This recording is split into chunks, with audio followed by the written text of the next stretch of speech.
Hello, and welcome back to Gimmickast, where this week's gimmick is card games on motorcycles. I don't know, I thought that would work. I That worked better can't, than can't really scream it without getting yelled at, so yeah, but it worked. it worked. The point stands. Anyway, let's see. Um, there's a bunch of Yu-Gi-Oh news, but I don't think me or Ethan really want to go through it.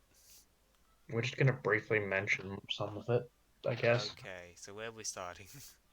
Let's start with the cynicals because they're actually interesting. Oh yeah, I remember someone saying they don't like the new circle support.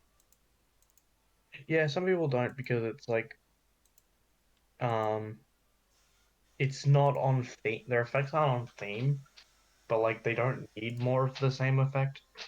They need other stuff to continue using those effects. So Exactly. it's like, yeah, you just clearly don't understand how the cynicals need to play. Just, just no. Especially the XYZs, which are completely different to the first boss mod. Like, Yeah. I don't know. I like the new cynical support because it does things for the deck, but also I do understand like this is like a a contrast to what the original design of them are. So like I get why people would be angry about it, but at the same time, like it's what they needed, it's not what they wanted. Hmm.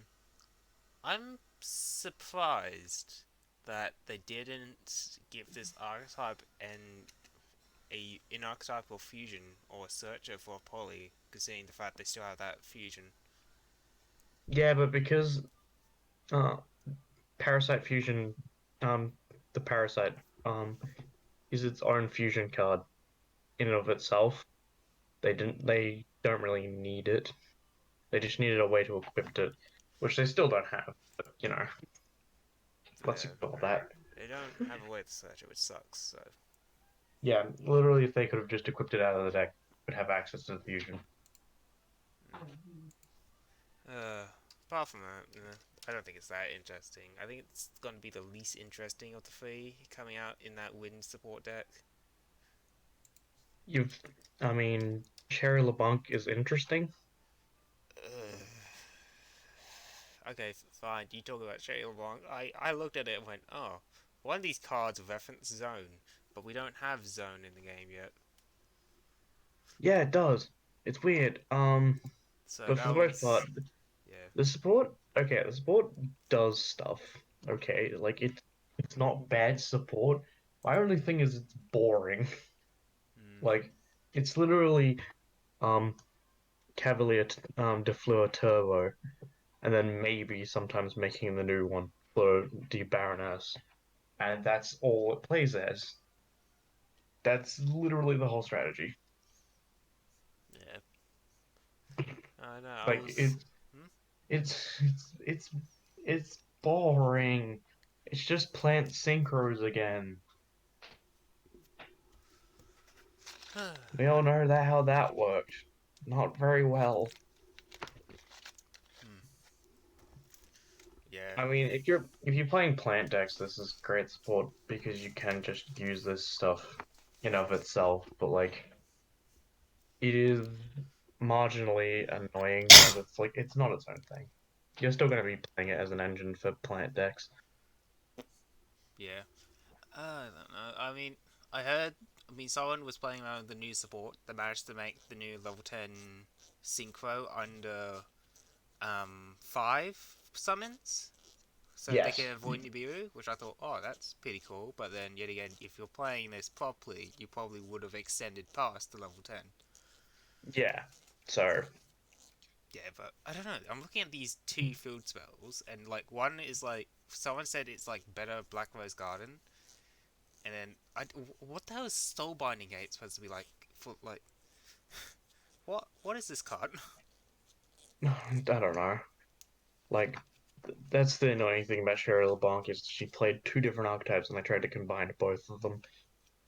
Yeah, what Necrofusion and Wind warrior deck. Ugh. No, no. That is part of the win. No, no.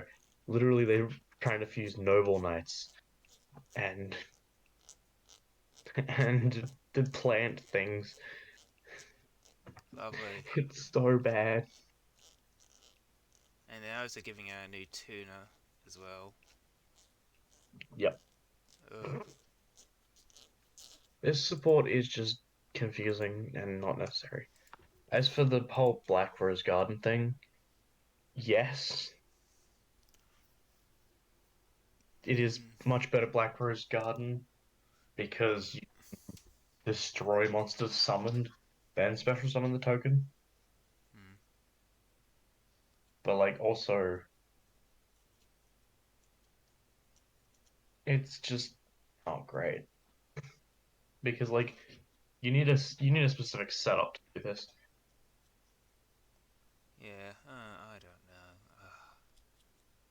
It's just. Anyway, um, Zexal weapon support. Who wanted more of this?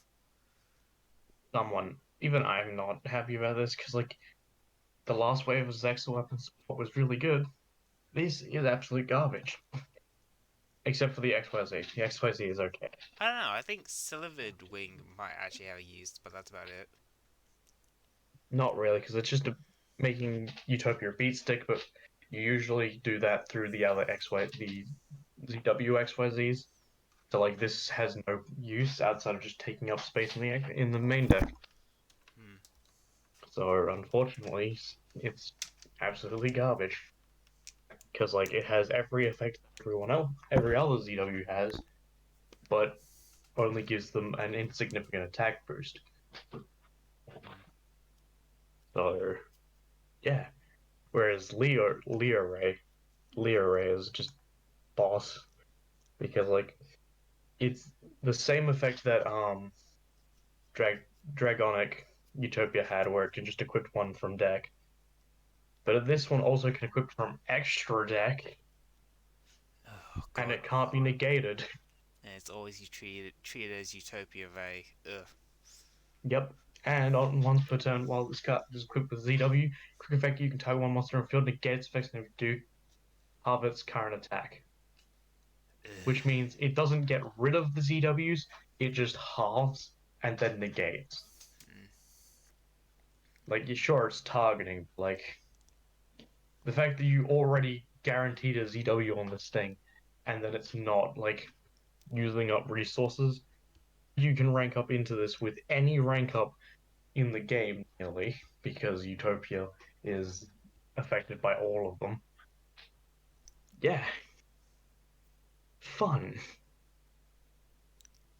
And then we look at Catapult. Catapult's alright. Yeah, I I'm like looking at Catapult. it. It's okay for a special summon that then changes the levels of the monsters to 4 or 5. Yeah, and if it's in your graveyard, you can banish this card and a ZW or ZS, and then target a card on field and destroy it, which is actually a decent effect considering how quickly you like cycle through the ZS into the ZW stuff. So it works. Like the first two cards are kind of fucking useless, but like the Yeah. rest of it's great. Yeah, and then we're also getting that structure deck. Oh, there's a structure deck coming? Remember we had the overlay universe? Oh, yeah, well, shit, we haven't really seen anything about that. It's just been Cyber. Yeah, Oh, it's wait, yeah, little there's more detailed shit. more details just tells you like the prices and shit. Um, It's oh, except they they let us look at number 99. Wait, we already had number 99. yeah, this is an alternate form to number 99. Utopia Drag Near. Hmm. Yes, because remember, number 99 is Utopic Dragon So I guess the just confirmed overlay universe is fully focused on numbers. yeah, it's just focused on Yuma. Ugh. Well, no, because they said there's going to be some cards in the extra deck that are from um, Kite and Shark, but I think it's mainly their level 4 lineups. Yeah, I don't see them. I don't want to see Shark and like Galaxy Eyes and Utopia merge into one deck, please. I don't think they'll do that because they already know the Galaxy Guys is like a card away from being absolutely busted. Same with the Zex weapon support, it's getting pretty insane. Hmm. So like, I don't think they'll focus on Zex weapons. I think they'll focus on maybe Gargoyles, considering the fact that Gargoyles are the most popular archetype that is associated with Utopia at the moment. Of course it is. I thought you would be happy I of my opinion. more Gaga swords. Okay, sure. Okay, Like I that. will. I wasn't expecting that, but I guess we'll move on. Hmm. Oh, outside of like the generic one-off cards coming out in Dawn of Majesty, there's like margin trade. That's probably the only one worth mentioning. Yes, it's also the most interesting of all the cards in this set. So for people who don't know what it does, you can only activate it once per turn. You can discard one card to get its effect. Otherwise, both players looks at their deck, and if they do, choose one card from it and add it to their hand. Opponent's deck. By their opponent to their wait, what? And add the chosen card by their opponent to their hand. Before you say, "Oh shit, this lets you steal your opponent like cards from deck," no, it doesn't. I know it's been weird, but pretty much it's pretty much a voter where your opponent chooses what voter you're going to get. Yes. There you go. And I also lied about that being the only interesting card. There's another interesting card, Stall Turn. So when a spell slash trap card on monster effect is activated, that would negate the summon of a monster or the activation of a spell trap. Banish the top three cards of your deck face down. Negate the activation. If you do, shuffle that card into the deck. So it's like counter counter, but you get to banish the top three cards of your deck. So it's a worse Tachyon migration. Tachyon migration. And also a worse counter counter. That's why they put Yeah. Mecha Phantom Beast on it. Cat Bell's not even Mecha Phantom Beast. It's technically a Mecha Phantom Beast. I mean, technically, but like, It might as well be a Mecha Phantom Beast. that's also saying like Ancient Gearbox is an infinite track card because it can search every card in the deck. It might as well be it might as well be a machine card. It doesn't even search machine, it searches everything in infinite tracks. Yeah, it might as well be an Earth machine card. Might as well. Anyway, that's all the Yu-Gi-Oh news, I presume, because Ethan yet again is saving his Rushdle stuff for his channel. Not really saving it for my channel. It's more like I'm saving it till like they announce that Oh yeah, I forgot. we're Yeah, you said getting yeah, TCG. TCG. Because like I've just realized there's no point talking about it unless people actually play the format. And it's like there's not a lot of people playing it on the simulators. So I did want to talk about something in the I noticed in the release schedules for the stuff for Rushdle, because I was going through this and they added two cards that made it that kind of piqued my interest. The first one was Dark Magician Girl, which yes, this made was me for the video game. yeah. What I was going was like, how would Dark Magician Girl work if she's a legend card? You can only run one of her, and you can only run one legend card per deck. Yeah. Like again, this is like the problem with Rush doesn't it? Legend cards are great and all, but like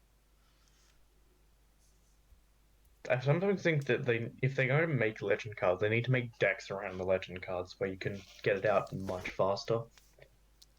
Mm, Is my thing because like the legend cards aren't bad. Like I still run like a one-off Dark Magician in the Seven's Road deck because it's a spellcaster and you can benefit from having it on the field. But it, like they're kind of just useless at the moment. They're just big beat sticks. mm, But like also like all of the legend cards have cards that surround them, and it's like, mm. yeah. But also the other interesting card because I now know what you what you're going to talk about is pot of greed. Yeah, I was like, yo, that's actually just gonna be now a staple legend card in everyone's deck that doesn't benefit from having card destruction. Yes, but also it's kind of less useful because of how Rush Duel is formatted. Because you might draw into two cards you can't use, and then you will get less cards the next time. Which is interesting. Which is interesting because I'm like, ah, now that I thought of that, it's like it's good, but also like not as good as it is in normal Yu-Gi-Oh! Hmm. Because we're drawing so many cards now that it's like, ah, is this really as useful? Yeah, I don't It's know. a it's a weird one. Yeah. But yeah, apart from that, nothing else really rushed or interesting. Oh wait, yeah, I forgot. What the hell is going on with Mimi's deck? I don't know. I'm about to find out because I'm waiting for the episode to upload so I I'm can like, go watch it. I'm surprised her deck is like it's moved from yo celebrating all things 80s to celebrating all things jail. Yeah, I think it's a thing to show how like the drone, the president drone is taking over more and more. Because like one of the cards she apparently uses in this episode is a dark machine type. Oh my god, So I'm just looking at the episode cards. Yeah, I see the Dark Machine type, but she has a field spell that is ooh quite interesting. it's actually very interesting. Yeah, while this card's face up in the field zone, neither player contributes summon monsters level 5 or 6. Yes, which is directly caps royal demons because they need to work up the higher levels by having tributed higher level monsters. So Hmm. it's interesting. I like it. It's interesting. Yeah, I think it's interesting that her deck is slowly just turning into a prison deck. I mean, it makes sense context wise, but also like I'm not 100% sure whether I like it that much. On the bright side, they're all still aqua monsters, which means you can still use both the old cards and the new cards Hmm. together. So that's a bonus, I guess. Yeah. Right. Anything else interesting we want to bring up? Well, I was going to talk about Monster Hunter Rise, but then I was like, no, that's probably not a good idea. Well, if you brought up Monster Hunter Rise, I would have brought up Warframe, so you know. Both things we're not going to engage with. Good, good. Okay then. I guess because I haven't been thought of my question of the week yet, we can just jump into manga recommendation. I have my manga recommendation from last week that Ethan banned me from talking about. Yep. Okay, so I think this one will definitely sell you, Ethan, because I completely forgot what I was talking, what one I talked about last week. I actually went like next day. I was like, wait a minute, what did I talk about last week? That's funny. I actually can't remember. Can you even? Not really. Well, that probably just speaks about how boring that manga was. Probably, maybe I don't know. No, it's probably because I was. Yeah, I remember you telling me about it before the I recording, I so I don't. just sort of zoned out. I no. I think no. I deliberately didn't talk about Dead Mount Death Play because I very talked to you about it. So I think it was something else I brought up. Well, you probably also told me that one ages ago as well. Uh, So so anyway, the one I want to bring up is King's Viking. And now, Ethan, I have a question for you. What kind of manga you think King's Viking is?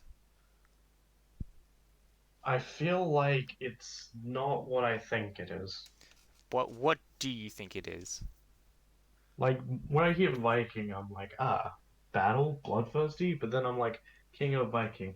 Is this like one of those Korean like power fantasies, just without the power fantasy, and it's more of the like management Well, thing? no, it's not Korean. It's Japanese, and No. I'm yeah, saying like the Korean power fantasy. yeah, You know those ones where they're it's like doing yeah, all these yeah. convoluted plans, but just take out the power fantasy part of it. Yeah, well, it's nothing like that. It's a true crime manga with a focus on cybercrime. What? Yeah, I know it's such a weird and complicated title. When I was actually trying to find this manga again, I actually misremembered the title as King's Game because I thought that would fit it more. But no, it's called King's Viking, and it's about cybercrime. It makes no sense. What I really like about it is the fact that it actually has a dedication to being realistic with the stuff that happens in it. So So like, even though it's like cybercrime, it's like, we're gonna be realistic about this. yeah, it has like it's yeah, because each arc is focused on a different cybercrime. Because our main character, who's let's just say a really, he's just the social awkward genius type who happens to just be really good at programming. Because they try to use the term cracker and hacker. So a hacker is supposed to be a good person, while a cracker is a bad person. Yes. So he used to be a cracker because he just used to get really absorbed into his computers, and then they kind of explain it later into the series that he did it because he wanted someone to notice him because he wasn't really getting. He was yeah, it's hard to explain, but then he ends up being getting evolved with someone who's effectively a angel investor who's pretty much like an investor, but they don't really care about your pitch. They just give you the money and hope it works. So they're bad investors. Yeah, but this guy's worth billions, so it doesn't matter. So pretty much, this guy's helping him find his purpose in life. The hacker, I can't even remember their names. This is how much involved I'm into the series. But pretty much, slowly he discovers his purpose in life is offensive security, like offensive cybersecurity. So Mm, pretty much his job is to like aggressively hack into your system and then tell you what's going on, which is interesting. that is very But interesting. what I like is that every arc has a focus on a different form of cybercrime. Like there's a whole arc about how like Lakuzas are using in-game black markets to launder dirty money. Yep. It was I thought that was a really interesting arc because it was like yeah they're using all these bots and they're laundering like 2 billion yen every second. Yeah. I'm like, what? And Now, that's the reality of the internet, because yeah, that stuff happens. it's really just. I thought it was just really cool because then he ends up working for the police because their cybercrime division is not just prepared for these sort of things yet. So I just thought it was just really cool. And then there's. That, Hmm? that is interesting. Yeah, and then there was. I'm not very good at explaining things, but there's another arc which was. So one of the characters end up getting kidnapped by a bunch of guys who run a dark market web. But they just they found out they managed to track him down using through like a Pokemon Go like game through its GPS system, which I thought was yet again a very interesting thing you could have done. I mean, it's also realistic. Yeah, because that's why I like it has a dedication to being realistic. Most true crime manga I read, especially one with a focus on technology like Bloody Monday, it always felt very over exaggerated for the sake of having action. I do like Yeah, how because that's sort of the thing with like most dystopian um, crime dramas. Like, yes, they're crime dramas, but like, there's a lot more like focus on the technology that's being used. yeah, It's like, it's I don't like that. I want to focus on the mystery part of this, not all the fancy gadgets that are like, yes, go there. yeah. So what I like about King's Viking is the fact that one, it's very grounded in our reality. It's set in modern day Tokyo for God's sake, and then it's like it focuses on everything we are currently capable of doing with the internet, which is amazingly a lot. Like people sending viruses through DLCs to game companies so they can steal Yeah, data. I thought that was interesting. There was another arc where it was like trying to stop people from hijacking cars through computers. yeah. That was like I just love how it has like this focus on how people can use the internet to now commit crimes on a much easier scale, and how it's evolved, and how our law enforcement also needs to evolve with the times. So if it's which it still, really hasn't. yeah, and it's still massively character focused, like character driven. Like they're not afraid to give whole arcs that takes it away from the crime drama and focus on developing its characters. Yeah, that's something that a lot of things need. Like, it's kind of my problem with Dangan at the moment because like Hmm. there was like some great character arcs at the start, and now we're getting to this Hmm. point where the main character just feels the same for the last like 20 chapters, and it's like, come on, I need sustenance. Yeah, but yeah, so yeah, yeah, again, if you're looking for, I think, a character-driven true crime that really doesn't go off too far, King's Viking is definitely my recommendation, especially with the newest arc being very interesting. Because one of the two main characters, they end up being so someone pretty much uses like their brother's like investment account to pretty much make it look like he was committing insider trading, which was very interesting. Mhm. So I went, oh wow, this is something that you can actually do. You can actually now use the internet to fraud people for crimes they haven't actually committed, like inside trading. Yeah, And it's also those are weaving a lot about his story, about how and his problems with his father. So I'm not going to say anything more about that because it's a bit spoilery. But that's I really like how that new arc is going in that direction. hmm. But yeah, so Interesting. I think it's also a very interesting way to inform yourself about different kinds of cybercrime if you're not really into it, because you go, oh, so this is something people can do now, and then That's a manga I would recommend Gilkey because he's literally studying that type of stuff. yeah, So we'll pass it on to Gilkey, and he we'll could see. read it in his free time. Like, it's not going to teach him the skills, but it's at least going to be like open his mind to new avenues. Hmm. Yeah, so if you're into true crime manga and you wanted something a little bit more realistic, a little bit more closer to our timeline, I would recommend King's Viking. Yes. Yes. Also, his dog is called 256, and I thought that was funny. No name, just 256. Yeah, but he explains in like the little backlog where he explains all the like computer technologies that 256 is those three numbers are considered the most important numbers to a programmer. Yes. Yeah, 2, 5, and 6. I'm like, oh, okay. Huh. Yeah, they are. I can't remember the exact specificness, but like, it's something that stems from the old days of 01 coding. Yeah, which It's like it's like one of those like god numbers. yeah, I what I also like is that in the back he also goes like, "Oh yeah, so for this part I just went and talked to a bunch of investors so I can accurately represent this character." I'm like, "Wow, I'm glad he actually went out of his way to interview these sort of people and get like insights." Because I do Yes. like it when a manga is so dedicated to his work, he would actually go out of his way to research it.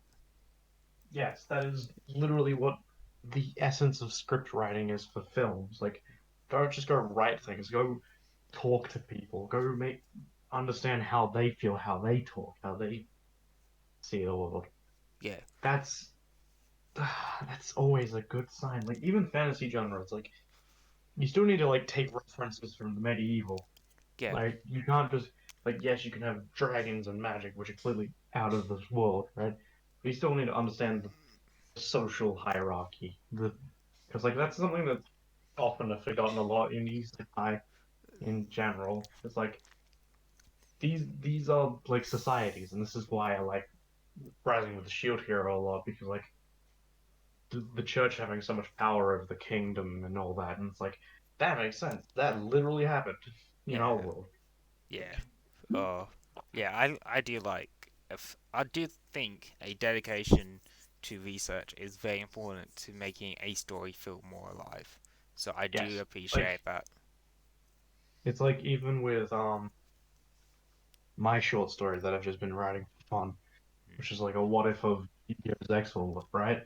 Like I went through all the episodes and picked out like specific details that have just meant name dropped, like dropped by different characters. Like the sister drops so many like little hints and details. That's like, oh, I can use that. Like she mentions like a juniors tournament, like early on in Zex, and it's like I can use that for my own writing. Going back and researching the source materials and all that, it's like, hmm, Mm. I can use this. Yeah. So, yep, that's it for my manga recommendation. Come in next week where we talk about the third iteration of Wave Master. I think I'm the only one that gets that joke.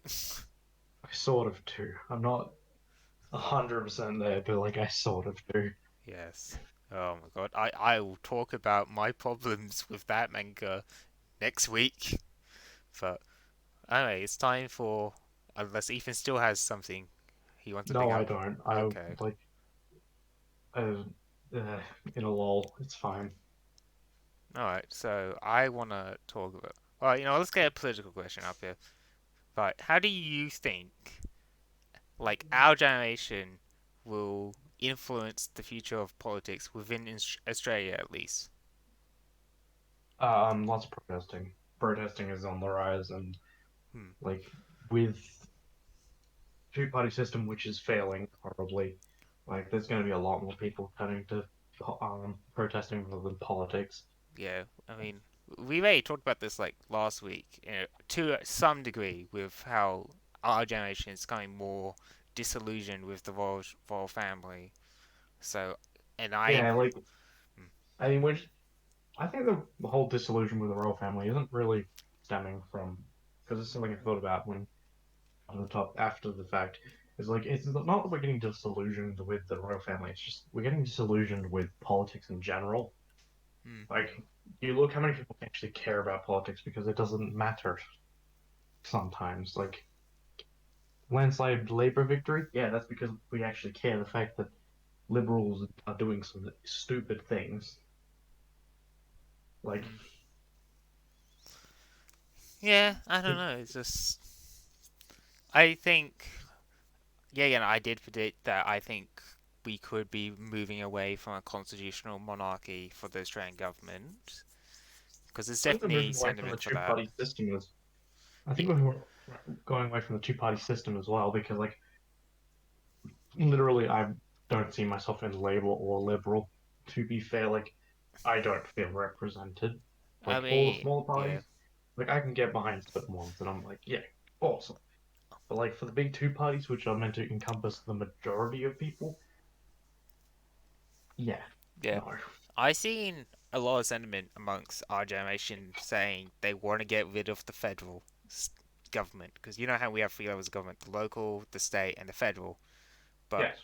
a lot of people want to get rid of the federal and just let the states manage the things. Like each state knows what their state needs, but what does the Yeah, and federal then know how to do that? I think a lot of people think no.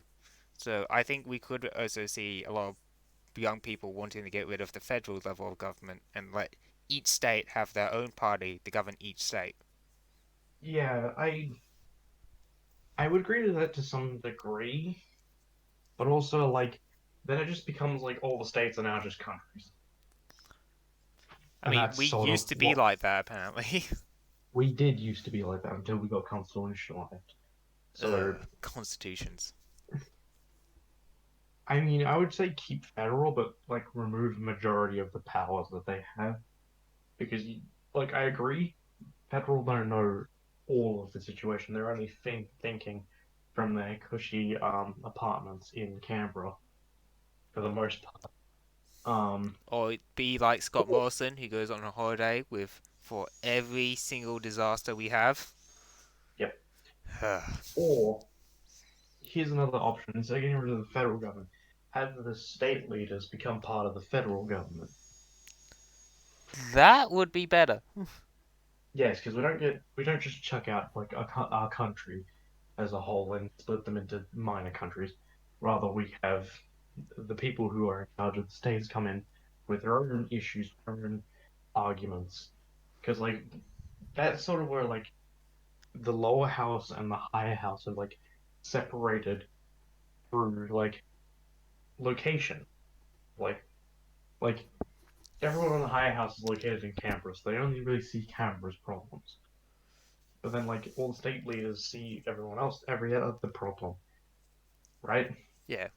As much as I don't want Queensland and New South Wales to be on there because, like, let's be fair, they're the reason, like, a lot of the problems we have exist at the moment Don't talk about new outside of stuff. natural Yeah. outside of natural disasters because they're just greedy and they think they're better than everyone else. Yes, I'm just gonna bump in here. If you want to learn more about the Queensland and New South Wales, or mainly New South Wales, because New South Wales is the most fucked one, they're run by the Nationals, and there's actually lots and lots of points proving to why their premier and is it vice premier? Yep. Yeah, why they're both very, very corrupt politics. I Oh, mean, absolutely. It like New South Wales more than anything, but like Queensland is still there because like yeah. I mean, I think we all know what how corrupt the premier is after how like publicized the fact that she had a legal affair that would have conflicted with her interests as a premier while she was a premier. But I think a lot of people don't know how corrupt her vice premier is. I mean,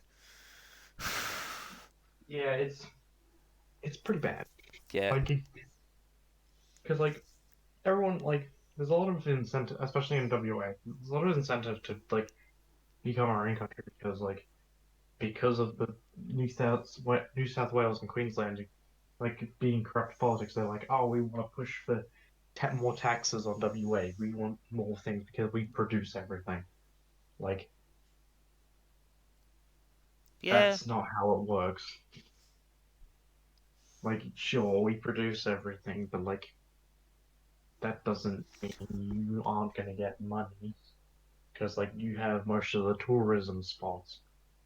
But like now WA is moving away from that, so like all of their like, ooh, we have the Sydney Harbour Bridge.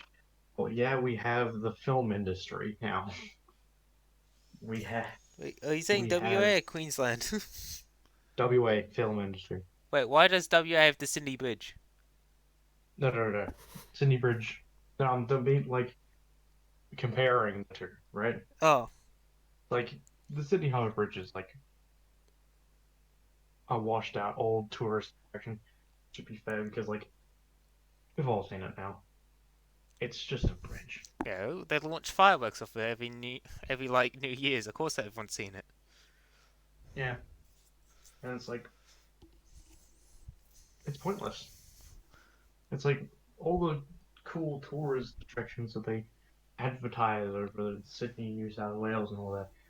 Like you could literally go anywhere else for them. Hmm. Like it's not like we don't launch fireworks off. Like the best thing is we because of WA we can launch fireworks off in such a spectacular fashion because we have all the room to do so. What do they do? They just shoot it off the bridge. That's it. Yep. Like we had fireworks in Carnarvon, we had fireworks down in Rockingham, we had fireworks down in Albany. Like, who cares if you fire it off a bridge? It's Hmm. just, it's just that thing like the false facade of like we are better than everyone else, but in Yeah. reality, everyone else has everything they have, Hmm. and they know it. But yeah, politics is definitely shifting a lot, and I think the two party system is going to go out the window. Hmm. 3 or 4 parties up there, and like having all the state leaders join the House of Reps would definitely make things much Yeah. better because we're not having people on like it's not all old rich guys in Canberra making decisions. It is literally everyone.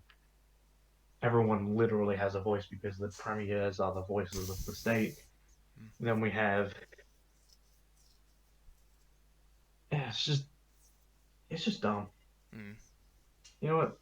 Politics dumb. At least we're not America, but at least, but like on the bottom line, our political system good. Yeah. Oh, that's right. Yeah, that's a question for next week. Gun control. Just to really rustle up everyone's jimmies. Because I have an interesting opinion about gun control, but we'll save that for next week. I don't mind guns, to be honest. It's more like just make sure they're regulated. I'm not going to say my stance until next week, because I really want to save it for next week. So, Fair enough.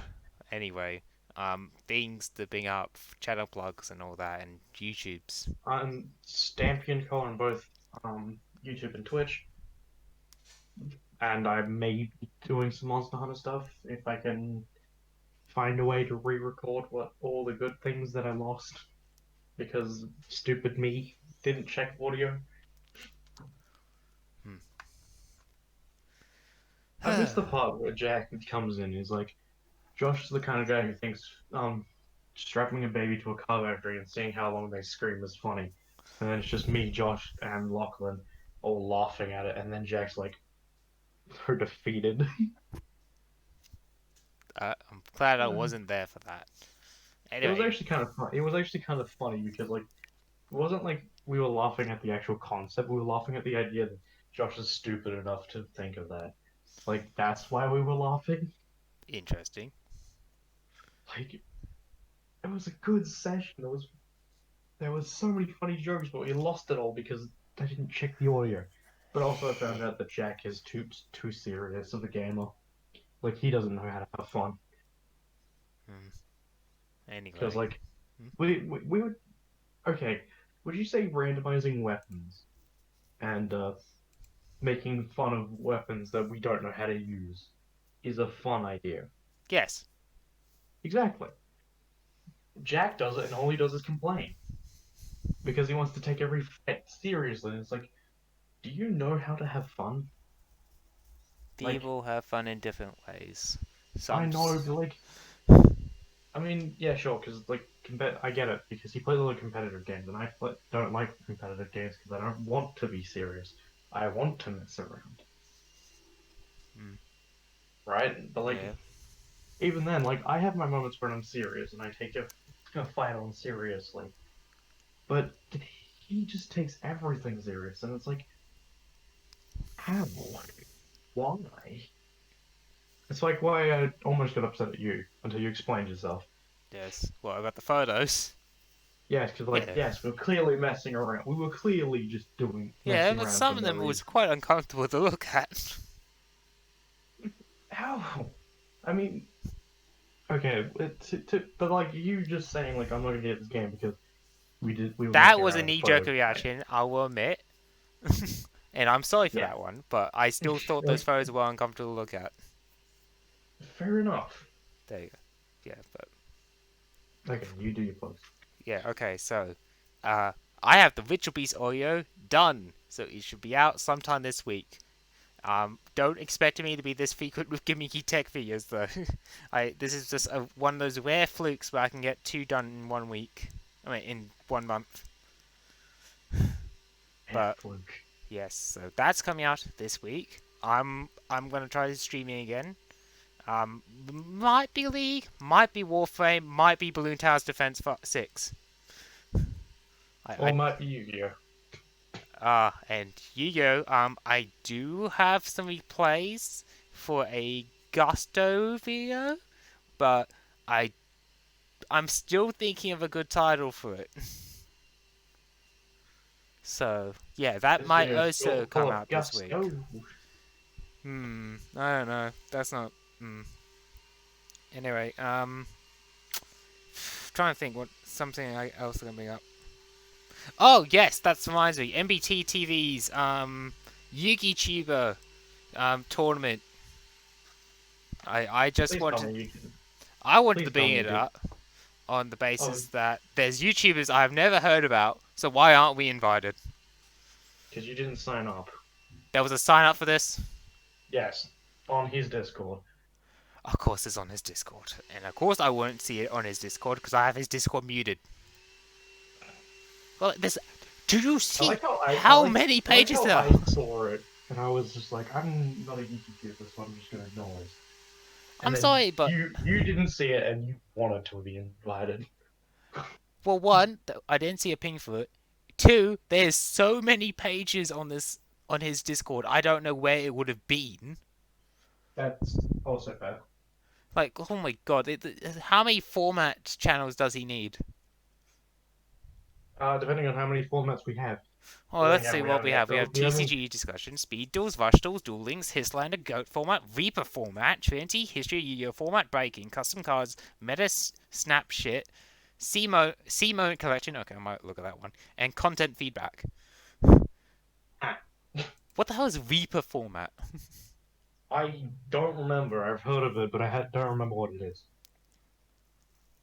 I gave up. I just when I looked at this channel, I'm like, well, I'm just gonna give up signing up for anything on his channel. Unless he announces it on his Discord, but I guess no. Where would have it been? Literally, where would it be? I'm actually curious now. I don't know. Anyway, you're not invited, so have fun. Well, because we're not invited, I'm gonna be very salty, and maybe we'll do our own YouTuber thing. Yeah, get the other like 200 people who signed up and didn't get admitted. Yeah, maybe we'll do that. Maybe we'll try to compete with both SEMO and MBT and get zero of the views. Just network with all of the people who didn't get chosen for that. Because like there's like only like 28 people in the tournament, right? Yep. But like he said like there was like 200 people, more than 200 people who signed up. Yeah. Did he So filter like them by how many subs they have? no, Oh, it was first come first serve, wasn't it?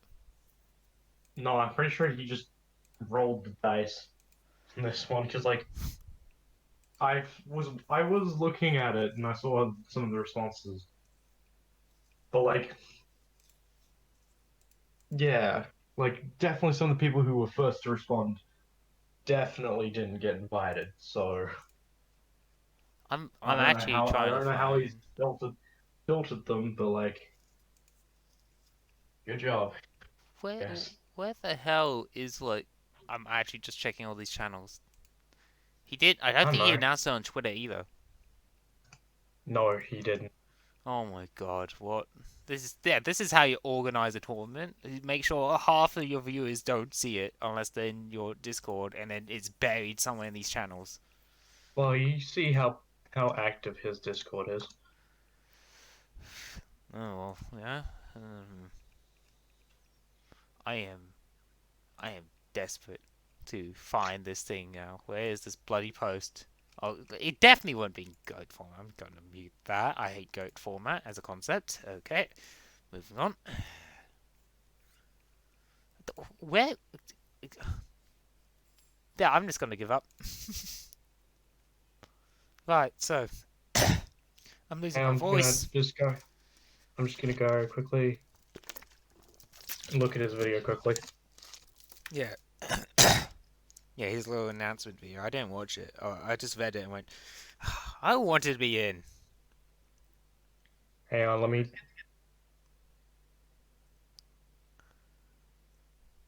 Yeah, and then he has the channels. I have never heard of any of these channels. He's got all the niche channels, but then he also forgot some of the other niche channels. Damn, if I heard about this, think about all those views I could have gone. I was interested he didn't pick any VTubers. He rolled the dice, so I would say it's the dice fault for not choosing any VTubers. I can only think of one VTuber that does Yu-Gi-Oh! Actually, and that's our friend Elise. Hello. Yeah, She's yes, not. because that's what I think. I want to see if Ellie's actually joined. Yeah, you know what? You know what, actually? You know what? Because I know a few VTubers who are very heavily Yu-Gi-Oh focused. You know what then? Why not? We'll have the VTuber Yu-Gi-Oh! No, I'm not doing that. I might consider it if I can get enough people interested. But yet again, I don't have the clout to do that sort of thing yet. I've been gaining the clout very slowly recently. It's yeah, but the clout. We don't have it yet. I might consider it. Oh, okay. What? What did? It didn't specify whether where he sent the invite, so it might not be on his Discord. But he said he just sent it somewhere and asked for people with 5,000 or less subscribers. So I could have qualified. God damn it! you could have qualified. Elise could have qualified. You could have qualified. So don't you Yu-Gi-Oh content. Yeah, well, I wish I might have to ask around his Discord after this, but I'm gonna have to actually unmute that Discord and actually be part of that community so I can see this coming now. Lovely, love it. I have to take part. Why did it merge that channel with that channel? I don't. Jamie and MBT have nothing in common. Please don't do that again. I have my mergers are like the Discords I constantly use, which is, well, I don't necessarily write in them, but like your server, Jamie's server, Jack's server, the anti-pro Guilty Alliance, Oh yeah, I forgot I that's the can move server. TNK server down there. Gamers Unite is also one I use. Okay, I just group up all the servers I don't frequently need to look at. So like this, I have a server I for all I my have a fighting list game of dead stuff. servers in one group, and then I have the ones that are for utility. So I have the Project Ignis, Questionable Choices, Elysium, Anime Kisser, Australian Anime Game Fighting, and then I have ones that I don't understand exist. Oh, I'm gonna move some of these. Hang on, move that. Hmm. That's you for you. You're also down here. You're also gonna go down here. That's the Murdoch Club. Yeah, I have. Yeah, we're just doing server management now. Shit, we should end the podcast. Oh yeah, holy shit! I forgot about that. Yep. Arigato, So arigato. yes, thank you for watching, and remember, please inform me when MBT has sign-ups for this again. Please, I want to join. Please, I need in. I need in. Anyway, I'm losing my voice again, so it's probably time for us to stop. Uh, Yes, goodbye. bye.